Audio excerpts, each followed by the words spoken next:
Hey everyone, and welcome back to Ontario Cryptids. Well, spring is finally here, and this past week it actually felt more like summer with the high temperatures that we've been having here in Toronto. In fact, later today, which is Saturday, I'll be enjoying the beautiful weather while attending a family barbecue. The bonus is I have a cousin that's still here who was visiting from Aruba. For this week's episode, we will be checking out some encounters from Wyoming.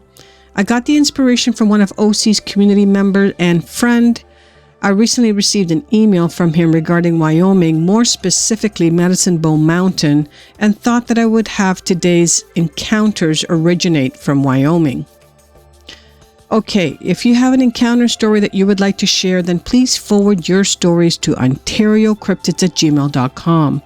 I would be honored to share your story with like-minded people. Now sit back and relax as we begin with today's encounters.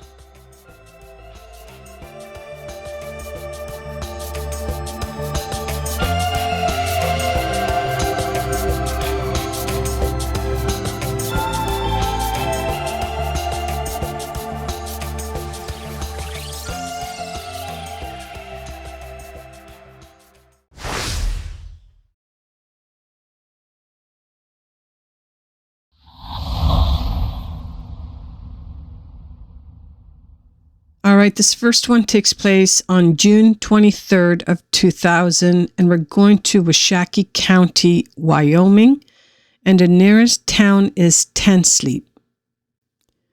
We were on our way to Rapid City, so we were heading east. It was in the Bighorn National Forest on the Switchbacks, 11 miles east from Ten Sleep, Wyoming. I'm not sure how relevant this report will be. However, I thought it was important to add so that any other possible event in the area could be correlated. I was driving. My wife was in the passenger seat and had had the sighting.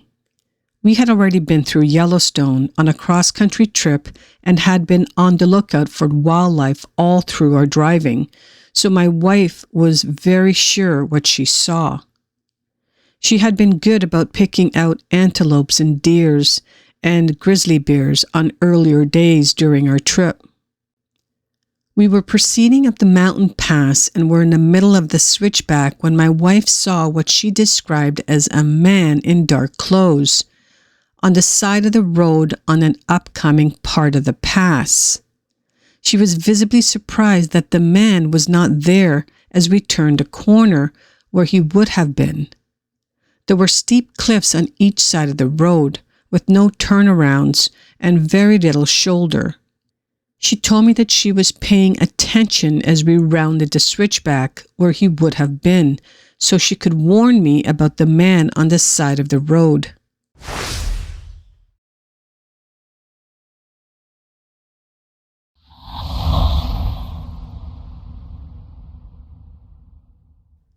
June 20th of 1994. We're going to Teton County, Wyoming, and the nearest town is Coulter Bay Village. We rented cabins just a small ways from the Grand Canyon. There were lots of cabins for rent. I believe it was Teton Lake. The mountains with snow were around the lake. A big lodge was just up the road with moose eating grass in the water behind the lodge. The sighting was a short ways from the cabins headed towards the Grand Canyon. It is the only field with tall green grass and water running through it before the canyon. You drive into timber and climb uphill out of sight of the water just past the water, not far from the cabins up the road. On June of 94, we visited Yellowstone National Park and rented a cabin near Teton Lake. My wife and 2 sons were with me. We left one morning just after dawn to visit the Grand Canyon of the Yellowstone and see the sights. A short ways up the road, I looked to the right and there was a big open flat field with a body of water running through it, about 9 foot wide. Tall green grass about waist height was growing. It was a beautiful sight. About 60 yards out or so, I saw a tall, dark, hairy figure standing close to the water. It stood 7 foot or so tall, with its back to us and its head turned to the left. Its features were massive and very powerful. It was no bear because it heard our van and saw us and took off walking like a man. Its strides was long with its arms swinging as it walked. My entire family all saw exactly the same thing. The light visibility was quite good. I told all family members to keep their eyes on this creature and to look at nothing else. We finally drove our car through some trees on the road and could no longer see the creature. After returning to my hometown in Washington State, I spoke to a car salesman that used to pack horses in Yellowstone. He told me there had been lots of sighting in Yellowstone, but he had never seen one.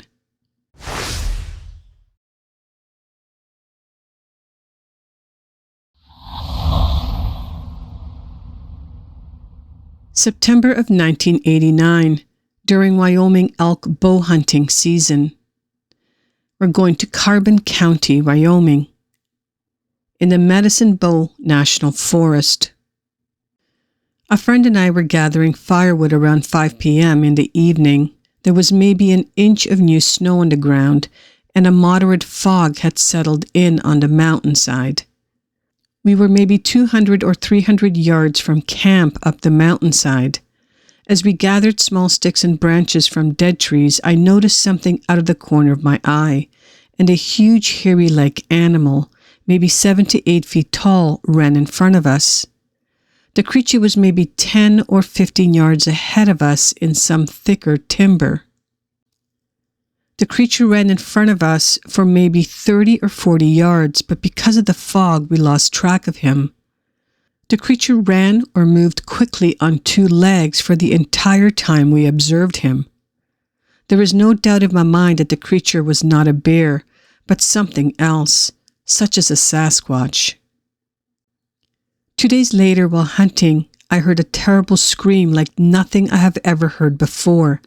It wasn't a screech owl or coyote or elk. It was incredibly high-pitched and echoed off the canyon wall. Just the thought of it still makes my hair stand on end.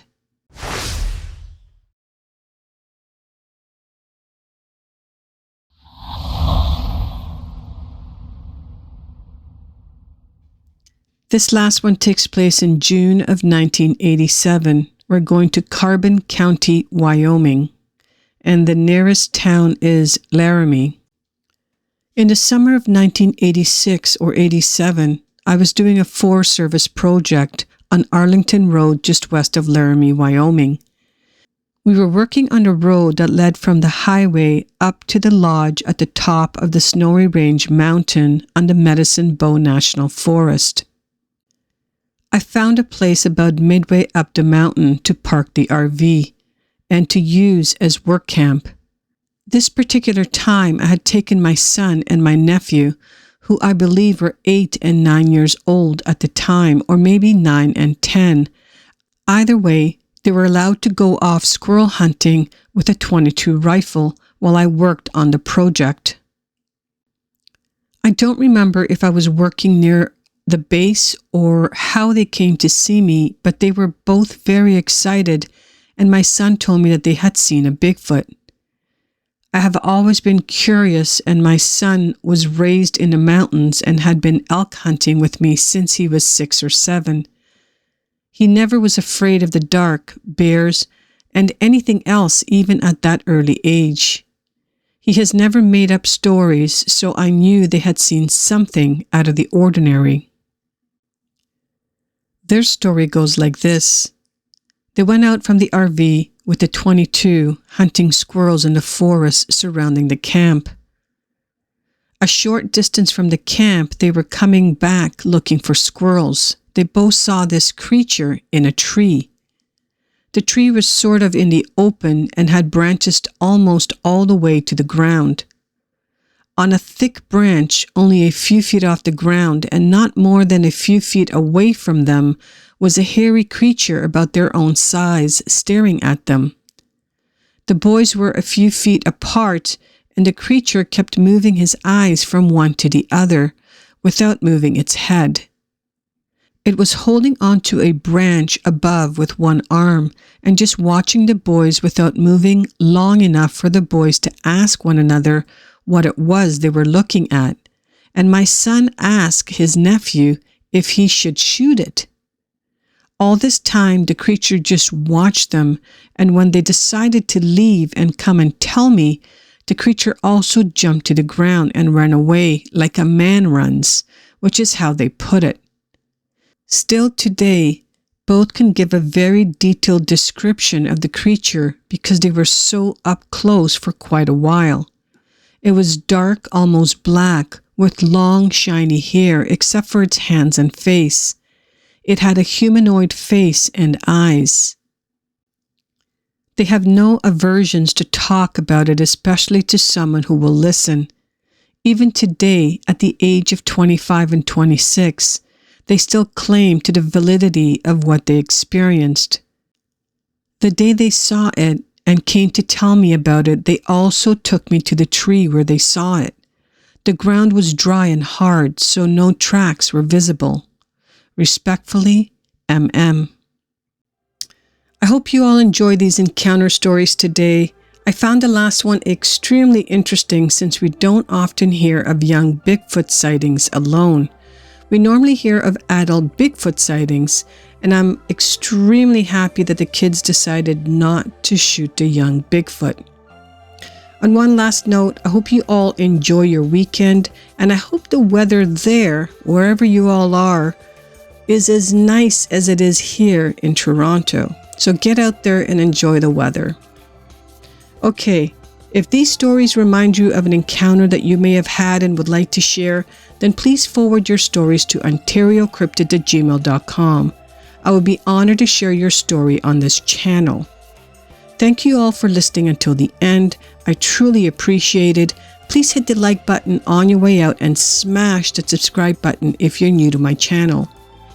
Have yourselves a great weekend, and I hope to see you all next week right here on Ontario Cryptids.